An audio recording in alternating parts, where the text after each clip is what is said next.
Hey, thank you, guys. Good morning, everybody. Breaking news this hour. Brand new reaction only moments ago from President Trump on the South Lawn. This after it was revealed that special counsel Robert Mueller fired a top FBI agent over some anti-Trump messages. And that investigator also worked on the Clinton email investigation of a year ago. And the news causing the president to sound off over the weekend, a series of tweets and more after that. As we say good morning on a Monday, we are rolling already, all right? Hope you had a great weekend. I'm Bill Hemmer, live inside of America's Newsroom. How are you, Sandra? Good morning to you, Bill. A brand new week. I'm Sandra Smith. President Trump not holding back once Fox News broke this story. The president tweeting yesterday, quote, after years of Comey with the phony and dishonest Clinton investigation and more, running the FBI, its reputation is in tatters, worst in history. But fear not, we will bring it back to greatness. Those comments coming after Mueller pulled a top FBI agent off the Russia probe back in August. It was revealed he had exchanged anti-Trump text messages. So then moments ago, the president also talking about Mike Flynn and what we are learning about the Clinton email investigation. He said the following. We are covering all sides to this. New York Congressman Peter King is on deck to discuss the investigation, but we begin with Chief Intelligence Correspondent Catherine Herridge, live in Washington with the latest. Good morning, Catherine. Well, Sandra, this FBI agent, Peter Strzok, who is now at the center of a new investigation, was on the ground floor of the Clinton email counterintelligence referral from the Intelligence Community Inspector General to the FBI in 2015 after highly classified information passed through Clinton's unsecured server used exclusively for government business.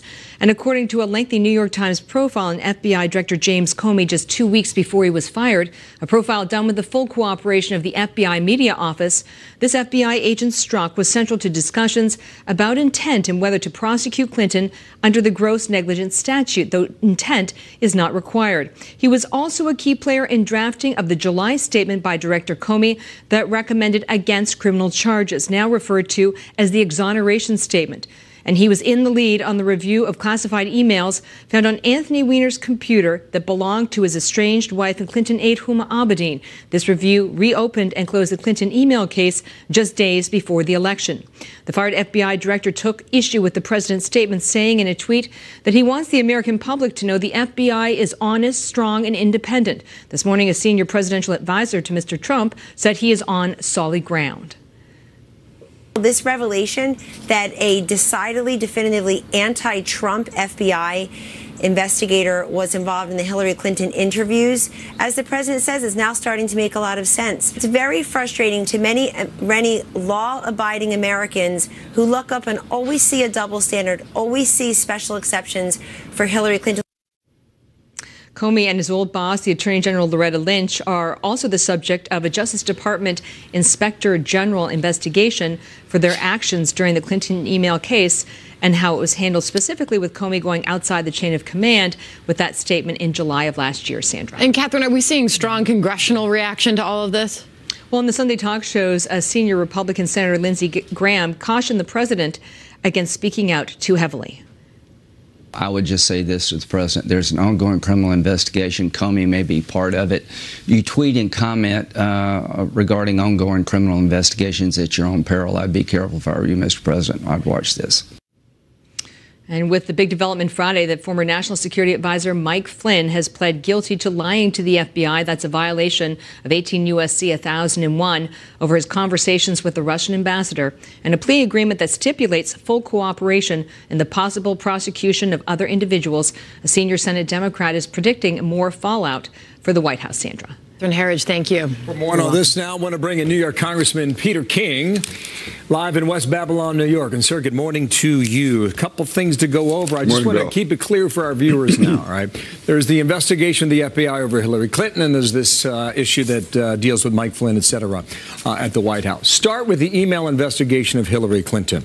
Peter Strzok, fired from the special counsel. What are you to make of that now, sir? Yeah, this raises very real questions about the Hillary Clinton investigation. Somebody who is so high up on it in that investigation, who is so much involved in this final statement and making decisions, the fact that he was so anti-Trump and that this is right in the middle of a presidential campaign, it really puts a whole shadow over the findings of that investigation and the decision that was made, why they focusing on intent when intent is not required. So again, listen, I have a great respect for the FBI, but I think as far as that particular agent and his role in it, that does warrant investigation, because that goes really to the heart of the whole Hillary Clinton matter. Does it take us back to looking at it in a substantially different way, sir? You know, to me, I don't believe in reopening that investigation right now, only because, you know, we'll become a nation of investigations. But I think we should look at how the investigation was conducted to see if anything improper was done, rather than reopen the whole investigation. Just look at the conduct of it to see if Director Comey should have done more. Should he have known exactly what this person's bias was? How flagrant was it? How well known was it?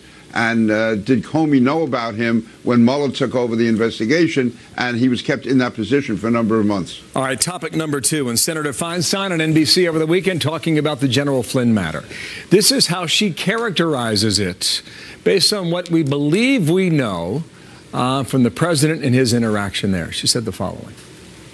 I think we see this in the indictments, the 4 indictments and pleas that have just taken place. I see it most importantly in what happened with the firing of Director Comey. And it is my belief that that is directly because he did not agree to lift the cloud of the Russia investigation. That's obstruction of justice. Just take those last 3 words, obstruction of justice. Is it to you? No, it's not. And let's make it clear, of the 4 indictments so far, not one of them has anything to do with Russian collusion, any involvement of collusion during the campaign. Manafort and Papadopoulos have, again, nothing to do with Russian collusion. General Flynn was carrying on very lawful conversations with the Russian ambassador. Why he misstated to the FBI, that's really something that has to be resolved. But as Congressman Gowdy said the other day, when Director Comey was in before us in the Intelligence Committee back in January, February, he said even then the FBI wasn't certain that General Flynn had lied, that he had violated the law, that he was maybe trying to skirt something. He didn't want to make it a political issue. But again, they were not certain at all that he was lying. And as far as Senator Feinstein talking about an obstruction of justice, the president had every right to fire Director Comey, because Director Comey was leading the nation and the world to believe that President Trump himself was under investigation. And yet he had told us privately for months that the president at no time was the subject of the investigation. And yet you have a president going around the world negotiating with foreign countries, foreign leaders, trying to build up support here in this country. And the FBI director, probably 99% of the country, thought that President Trump was under investigation. And when the president asked him to say publicly he's not, he wouldn't do it. To me, that was the main reason why he should have been fired. He was putting a cloud over the presidency. And I always liked Jim Comey, but in this area, I can't defend him at all, because to let the world think that the president of the United States is being investigated when he's not, and you have the power to say that, I understand exactly why the president fired him. Last topic here, and I need a quick answer on this. I know you're against this tax plan for your people back in the state of New York. Right. What happens now? It's going to go to the conference committee. I will vote against sending it to a conference. I want to stop this bill right now, but I think it's going to pass. You'll probably see it pass in the next 2 weeks. I'm hoping that there can be some changes made in the conference committee to make it a little bit more satisfactory to people in states like New York and New Jersey, but it's going to be a tough fight. We're going to fight to the end. Peter King, thank you for your time. The Republican from the Empire State. Thank you, Bill. Thank you, sir. Come on back Thank you, soon. Bill. 9 minutes past the hour now. Meanwhile, Bill, a big week for Congress ahead. Senate Republicans passing their tax bill during a late night vote Friday that went into the early Saturday morning hours. Let's take a look at some of the big factors inside their version. It maintains the number of tax brackets at 7, slashes the corporate tax rate in 2019, doubles the standard deduction, expands child and family tax credits, restores some of the state and local tax deductions. It also eliminates the Obamacare mandate, making it much different from the House. Now, Republicans in the House and Senate have to blend their separate bills together. Senator John Barrasso says they're close, but still have a lot of work to do. There are some changes that still need to be made in conference to work these things out. The big differences are the Republican bill in the Senate eliminates the mandate of Obamacare. It takes Obamacare from being a mandatory program to a voluntary program. And yes, I like the idea of making taking away the death tax entirely. House Republicans are expected to start ironing out those differences with a key vote happening tonight, and we will see, Bill, just how close and just how far apart they may be. And can they get it done before Christmas? We wait to find out. All right, another Fox News alert right now. This story happening, police arresting a suspect in the case of missing 3-year-old Mariah Woods, why her mother's boyfriend is now behind bars as searchers make a horrifying discovery, the latest on that case that we're learning today. Plus, there's this. The president has a very long career of accomplishing things that a lot of people say were impossible. President Trump's son-in-law, Jared Kushner, speaking out in a rare interview and says he believes peace between Palestine and Israel is possible, and the president weighs a high-stakes move to move our U.S. embassy to Jerusalem. Also, new warnings about war over the weekend, new warnings about the North Korean nuclear threat and the dangers for the U.S. and our allies. I don't think you or anybody else is willing to bet the farm or a U.S. city on the decision-making, rational decision-making of Kim Jong-un. And as you know, this is a regime that's never met a weapon that it hasn't proliferated.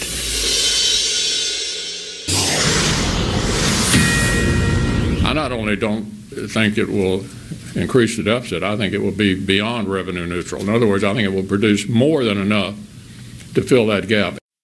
Senate Majority Leader Mitch McConnell talking tax reform, saying that it will kickstart the economy, enough to set off a potential spike in the deficit. McConnell making those comments as senators passed their tax bill on Saturday. Katie Pavlich, editor for townhall.com, Fox News contributor, Mary Marsh, former senior advisor to John Kerry. Ladies, good day to both of you. Good morning. And good morning to you. Peter King, he's going to fight for it, fight against it, Katie. He's not happy. Do Republicans get the Christmas gift they're looking for within the next 3 weeks? Start there. I think they're going to. If you look at the way that the tax bill was originally pushed through the House, there was disagreement the first time around, but the current bill is better than the status quo. And although there may be a few people who will see a tax increase, the vast majority of the middle class will see a tax decrease, which is exactly what the president campaigned on. And Democrats have claimed for years that they want to stand up for the middle class. Well, if they want to do that, now's the time to put their money where their mouth is and vote for the bill. How about that, Marianne? Tell us how bad it is. Well, here's the problem.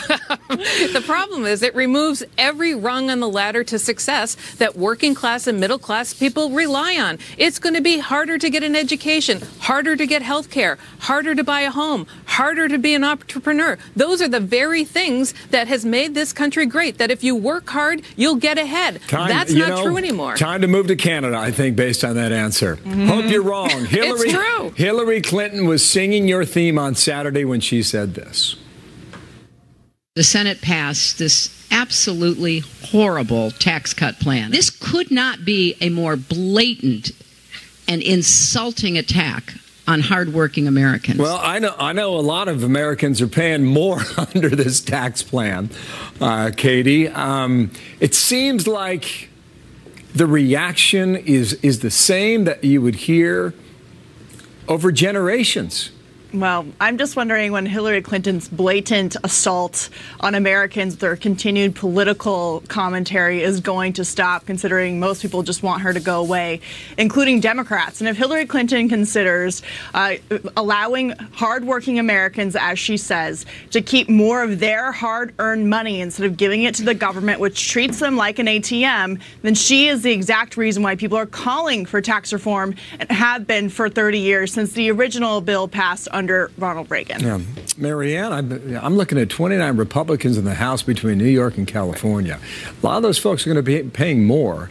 I just wonder about the political risk for them in November. It's huge. I mean, right now, Democrats will win back the House and the Senate just on this topic alone, let alone everything else that we're about to face. The reality is these states are the states that actually invest in people. Now you're taking away the ability to deduct taxes on property and other things. Those seats, those Republicans, the Peter Kings of the world, who have been diehard Trump supporters, are going to oppose it. The problem here is it's very likely this bill still goes through. And it's a short-term win for Republicans, and they're giving Trump the biggest gift ever. But the reality is it will cost them the 2018 elections and the midterms. It will cost them the House. It will cost them the Senate. Katie, quick every comment. Then I want to show you something else quickly. Look, the majority of the middle class is going to get a tax cut. So if we're going to put politics aside for once in Washington in order to benefit the majority of the middle class, people should be getting on board with that. All right, Katie, Donald Trump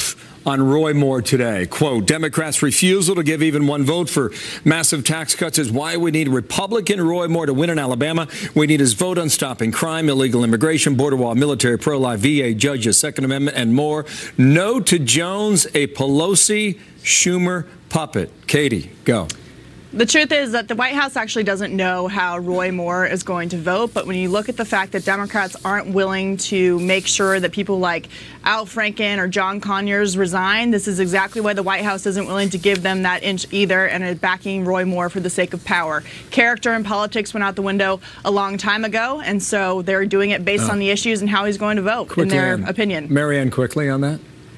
Well, the Republicans now are the party of tax and spend, and they're also no longer the party of family values. They're supporting a pedophile to go to the United States Senate to get a vote on a Senate bill he won't even be there to vote on, which is taxes. That will be done before he gets into office. That's a loaded comment. Wow, Marianne, Katie, wasting no time, are you? On a Monday, thank you for being here. Have a good week. Thanks. 20 past, Sandra. Yeah. A blockbuster deal in the works. Pharmacy giant CVS has agreed to buy Aetna. We'll tell you what this landmark deal could mean for the future of the health industry. Plus, an illegal immigrant acquitted in the murder of Kate Steinle last week. And now a Republican congressman has a plan to try and make sure that never happens again. It sickened me. This isn't the America I grew up in. For a city to knowingly release the public safety threat back into the public is just ridiculous. 'Tis the season, the market's flying, and drugstore giant CVS making a bid to acquire health insurer Aetna with a whopping $69 billion deal. A massive merger pairs about 10,000 CVS locations with an insurance company that covers 22 million people. Analysts see it as a move for CVS to keep up with the competition and to become a one-stop healthcare shop. They say this is going to reduce costs to the consumer almost immediately. So could be a game changer for the industry. A little bit of the Amazon effect too, right? Correct. One company running a lot of things. Yeah, no kidding on that. All right. Well, a potentially tragic end to the search for that 3-year-old girl that's been missing nearly a week. The FBI believe the body of Mariah Woods has been found in a creek nearly 25 miles away from her home in Jacksonville, North Carolina. Investigators also charging the mother's boyfriend in connection with the child's disappearance. He is expected to be in court today. We put every resource we have into finding Mariah to bring her home safely. Sadly, it was too late to save Mariah the moment the 911 call came in. Laura Engel is live in our New York newsroom. Laura, what more do we know about the connection to the mother's boyfriend? Hi, Sandra, and it is indeed a tragic end. It appears investigators have not revealed how the 3-year-old may have died, only saying that her body was recovered by a dive team in a creek in Pender County, and that's about 25 miles away from where Mariah Woods lived with her mother, her 2 brothers, and her mother's live-in boyfriend. That's about as far as we know in terms of the connection. The news announced over the weekend, after days of searching for the little girl who was first reported missing last Monday, her mother telling police that she put her daughter to bed Sunday night and checked on her around 11 p.m., and that was the last time she saw her daughter alive. Please bring her back, and I love her. I'll do anything that I can, whatever you want. Just bring her home, please, safe and sound. She's my baby. She's my everything. Investigators arrested the mother's boyfriend, Earl Kimmery. Here he is, his mugshot, last Friday, and found Mariah's body Saturday. He is right now being charged with obstruction of justice for removing Mariah's body from the scene of her death and for concealing the death and body, knowing that she died from unnatural causes. We must continue to protect investigative details. The focus of this investigation has changed from a missing child to a homicide case. No one involved in this search and no one in this community wants Mariah's death to go unpunished. A lot of unanswered questions still. Earl Kimmerer is expected in court this morning, as you mentioned, to face charges related to this case. We hope to find out more details then. Sandra. And Laura, did the boyfriend have a criminal past? Yeah, we looked into this, and Kimmerer has actually a pretty long history. Most of his criminal past involves larceny. When Mariah Woods was first reported missing, Kimmerer told police that he last saw Mariah getting up from bed around midnight the night before she was reported missing, and says he told her to go back to bed. That's what we know about his portion of the story. His criminal history dates back to 2005, and in 2012, he was convicted of assault or threatening of a government official and being drunk and disorderly. He was given probation then and a suspended sentence. He has not been charged with the death of Mariah Woods. Again, expected in court this morning. In the next hour or so, we anticipate learning more at the court hearing, and we'll bring it to you once we get it. All right, we will indeed. Laura Ingle, thank you. So ABC News suspending one of its top reporters while the network is apologizing for what it calls a, quote, serious error in the news surrounding General Flynn on Friday. Plus, there is this today. So not only this, the Mueller investigation into the Russian collusion now is being called into question, but again, going back to Hillary Clinton's emails, perhaps that was improperly handled because of this political bias. New concerns over the legitimacy of Robert Mueller's Russia investigation and the fairness of the Clinton email probe after a top FBI agent is fired for anti-Trump text messages. Former Utah Congressman Jason Chaffetz is here to respond. 9:31 in New York, watching the stock market now, and look where we are today. 222 at the open. Brand new trading week, and you wanted to know how your 401k was going to react to the Senate passed that bill late on Friday, early Saturday morning. Well, here you go. President Trump predicting bulls on Wall Street, and so far he's right. With the great vote on cutting taxes, this could be a big day for the stock market and you. Also moments ago, before he left for the state of Utah, he said this at the White House. Wow, that's an understatement, huh? It's on its way to 25,000 now. Right. Whoa. 65. This is like the Sandra Smith bomb because, I mean, since you've been working here on this shift at this hour, I'll take that. Just keeps on going. I'll take that. We're up 6,500 points since the election day of last November. That's a rally, folks. That is incredible. Whoa. You're right. All right. Well, some Obama administration officials firing back after President Trump slammed the FBI over the weekend, calling out former FBI Director James Comey and reacting to the Fox News report that special counsel Robert Mueller pulled a top FBI agent off the Russia probe for anti-Trump texts. The president tweeting, quote, after years of Comey with the phony and dishonest Clinton investigation and more running the FBI, its reputation is in tatters, worst in history. But fear not, we will bring it back to greatness. Meanwhile, a top House lawmaker says the dismissed FBI agent's involvement in the Hillary Clinton email probe is also raising big questions about that case. I worked in the Justice Department for many years. FBI agents should not bring in their own political bias into these investigations. And the fact that this was one of the lead agents on the Hillary Clinton email investigation, if true, I think it's very disturbing and possibly could call for a reopening of that investigation. Let's bring in Jason Chaffetz, former U.S. Congressman, a Fox News contributor. What do you think about that? Reopen the Hillary Clinton investigation? No. Chairman McCall is absolutely right. I think there are a lot of people that are appalled by that. Now, Chairman Nunes of the House Intelligence Committee and Trey Gowdy, we all know Trey Gowdy, want to go talk to this agent, want to see the documents. But for months, they've been given the stiff arm. They're issuing subpoenas, still not attending. You have the speaker weighing in now, and they have till the end of the week. And Chairman Nunes says, if not, we're going to hold you in contempt. You know, Bill just spoke with Congressman Peter King of New York, who said, you know, he's disturbed by this, but he says, don't reopen the investigation. We'd be a country of investigations. Well, look, whether or not they open up the investigation, again, this is in tatters. The Inspector General, Michael Horowitz, is doing an investigation within the Department of Justice. Believe me, if Hillary Clinton had become the president, heaven forbid, but if she had become the president, the very first person she would have fired was James Comey. Now, all of a sudden, the Obama administration officials are standing by this guy. Remember, when I was the chairman of the Oversight Committee, we asked James Comey, as the FBI director, Have you looked at Hillary Clinton's testimony in front of Congress when asked by Congressman Jim Jordan, did she lie to Congress? He said, we never even looked at that. So we actually gave him a referral. That was never responded to. And I think that has got to come to a close as well.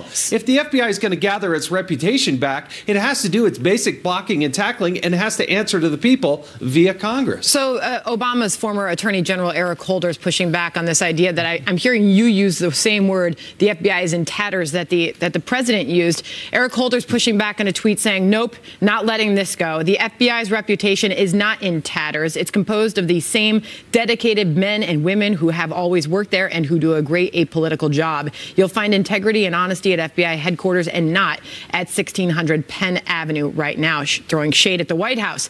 Meanwhile, Jim Comey put out a tweet of his own, firing back, saying, I want the American people to know the truth. The FBI is honest. The FBI is strong. And the FBI is and always will be independent. What do you make of this war of words, Congressman?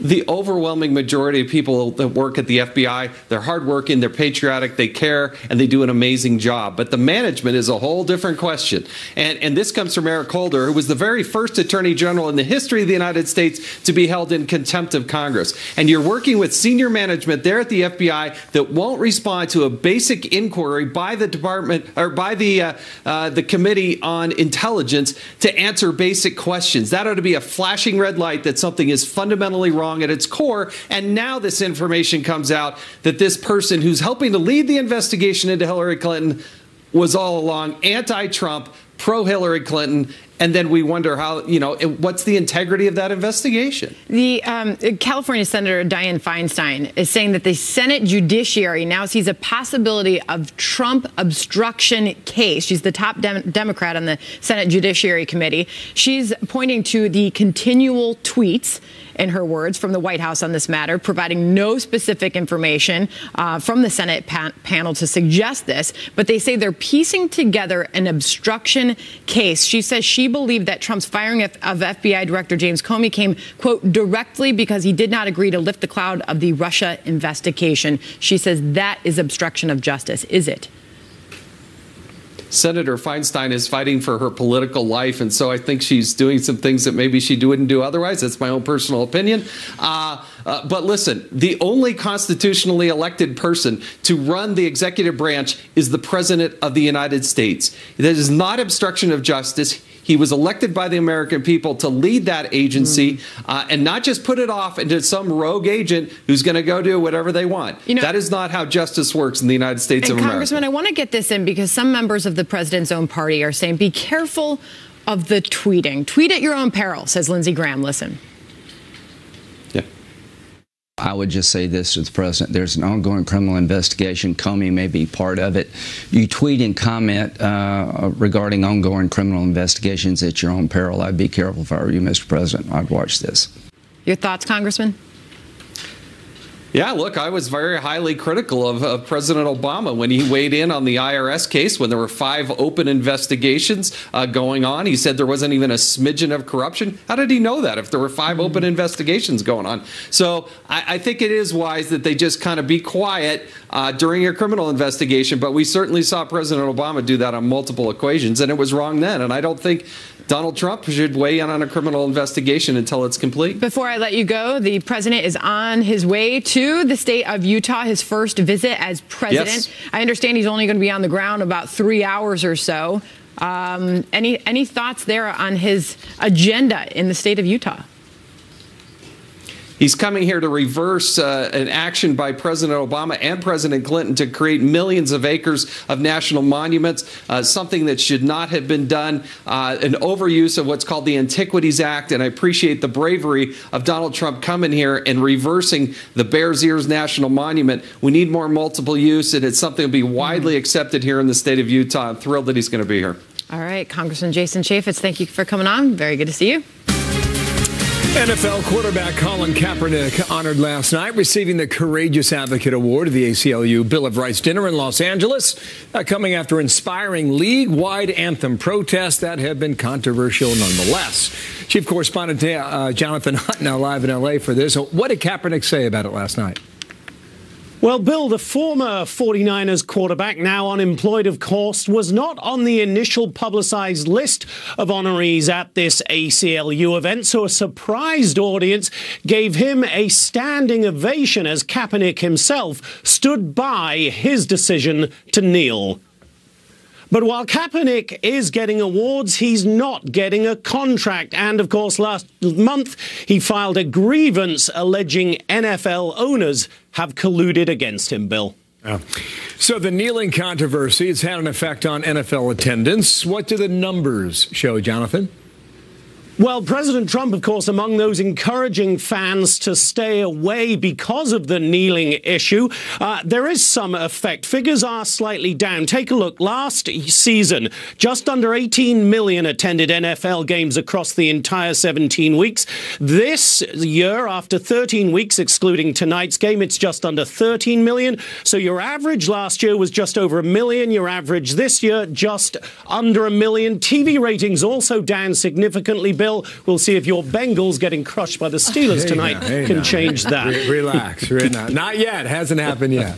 Likely, but not yet. Thank you, sir. Live in hope. That's a sensitive conversation around here. All right, well, now to some college ball. The committee picking its top 4 teams to compete in the college football playoffs. Alabama will face Clemson in the Sugar Bowl, and Georgia will play Oklahoma in the Rose Bowl. The 2 winners will meet for a championship showdown. But, of course, like every year, one team was left on the outside looking in. This year, it was Ohio State coming up just short at number 5, your home state. Despite beating Wisconsin on Saturday night. I think the folks at Wisconsin would probably be upset about that, too. What do you think about all that? Well, I took, a month ago, Smitty and I made a wager here. For $1, I took Alabama, and I gave you the rest of the field. So I'm going to stick with that because I really think it's, I think it's 50-50. Coin toss. We'll roll with that. Indeed we shall. Former Access Hollywood host Billy Bush now writing about that infamous Access Hollywood tape with President Trump. Bush was fired by NBC, but since then, a lot of names have been fired for a lot worse. What the president's saying is we all need to take care of it. If necessary, the president and the United States will have to take care of it because he said he's not going to allow this murderous rogue regime to threaten the United States with the most destructive weapons on earth. White House National Security Advisor H.R. McMaster calling North Korea the greatest immediate threat to the U.S. Jillian Turner now, former national security staffer to Presidents Bush and Obama, former member of the National Security Council, Fox News contributor. How you doing? Good, Good Monday to you. I thought the language is tougher than we've heard in some time, right? Oh, yes. McMaster talking about war, and so are others. Why now on that attitude? His language this weekend and Nikki Haley's weekend last week about inching closer and closer to war, that is new. We have not really seen that before. I think it's a last-ditch effort or a big push to really rally the North Korean regime to the negotiating table. That is something the Europeans have been really pushing Donald Trump, the president, hard on. The Germans, the Brits, the French all want him to do that. And he himself has said in recent weeks that it's something he would like to see happen. So I think this is what we're seeing, this big, major push to do that. Part of your concern, though, is not just if North Korea goes nuclear, but what North Korea does with that and how it influences others. Explain that. And General McMaster talked about that at the Reagan Defense Forum this weekend. The worry is not just about the North and the regime's nuclear capability. It is about once they are confident in their technology that they will start shopping that around the globe to adversaries of the United States, to non-state actors like terrorism organizations. That is that's a real threat and a real concern. Almost outweighs the threat of the North having these capabilities themselves. In the meantime, you've got significant military drills being conducted between the U.S. and South Korea. And what the Chinese and Moscow have said is stop doing the drills and we might be able to get you to the bargaining table. What's your view on that? Well, it's nice that they say that. I don't necessarily buy it. I don't think it's true. I don't think that the U.S. carrying out military exercises with South Korea that we've been doing for decades is anything. I don't think if you start putting things like that on the table as negotiable, you start undermining your position. And so I think it would be a mistake for the Trump administration to kind of take that bait. I don't think that deterring the sort of Obama-era policy of deflecting and de-escalating. You know, President Trump wanted to try something new. This is his opportunity to really do that. Very interesting on that. One final point on this. The president believes that bullies only respond to tough bully talk. Core belief, I think. Yeah, I mean, my take is that that's really one of the president's core beliefs when it comes to foreign policy. And again, that's part of this strategy we're seeing. Tough talk was something he did from day one.